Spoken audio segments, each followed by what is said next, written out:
dans l'introduction, 3 choses sont principalement attendues.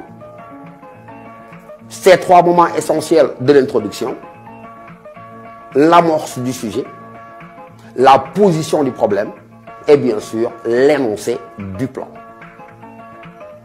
Au niveau de la première consigne, l'amorce, il ne s'agira que de répondre de façon précise en évitant les digressions, en évitant les bavardages inutiles, de répondre, j'ai dit, de façon rigoureuse à une question, la question: de quoi parle le sujet?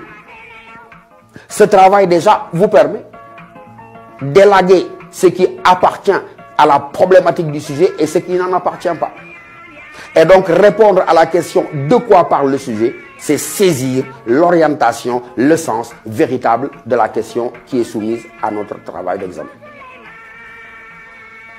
La deuxième étape, sans doute la plus importante, vous l'imaginez, celle de la position du problème. Pourquoi la plus importante? Parce qu'on a l'habitude de vous le dire. Philosopher, c'est plus avoir le sens du problème, mais que celui des solutions toutes faites. Et à partir du moment où philosopher, c'est être capable d'apercevoir une difficulté dans ce qui paraît relativement évident. Il s'agira donc, quand on a aperçu cette difficulté-là, de la mettre en évidence et de montrer que voilà la problématique essentielle autour de laquelle gravite le sujet qui nous est proposé.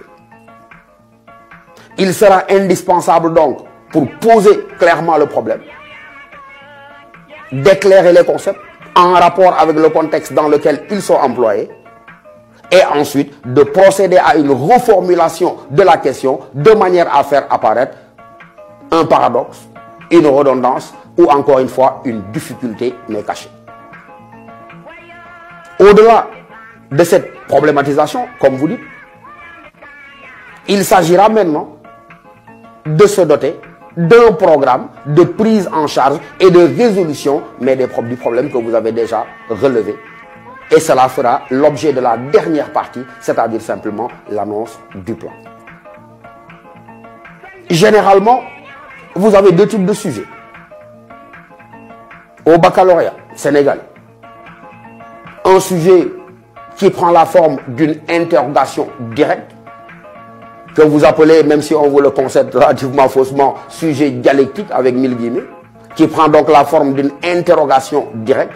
Et l'autre type de sujet, c'est une affirmation, la consigne que vous inspire, que vous suggère, ou bien qu'en pensez-vous. Il s'agira donc, dans l'annonce du plan, de dérouler une série de questions qui nous permettront, dans le corps du devoir, de prendre en charge ce problème. Mais attention, évitez les questions fantaisistes. Vous ne pouvez pas aller à 4 ou à 5 questions. Mais pourquoi? Parce que autant de questions, autant de réponses attendues dans le développement. Et donc les réponses ou les questions que vous posez, c'est des questions auxquelles vous pouvez donner réponses consistantes, argumentées. Et ces questions-là doivent être de nature à véritablement permettre d'aborder la difficulté posée par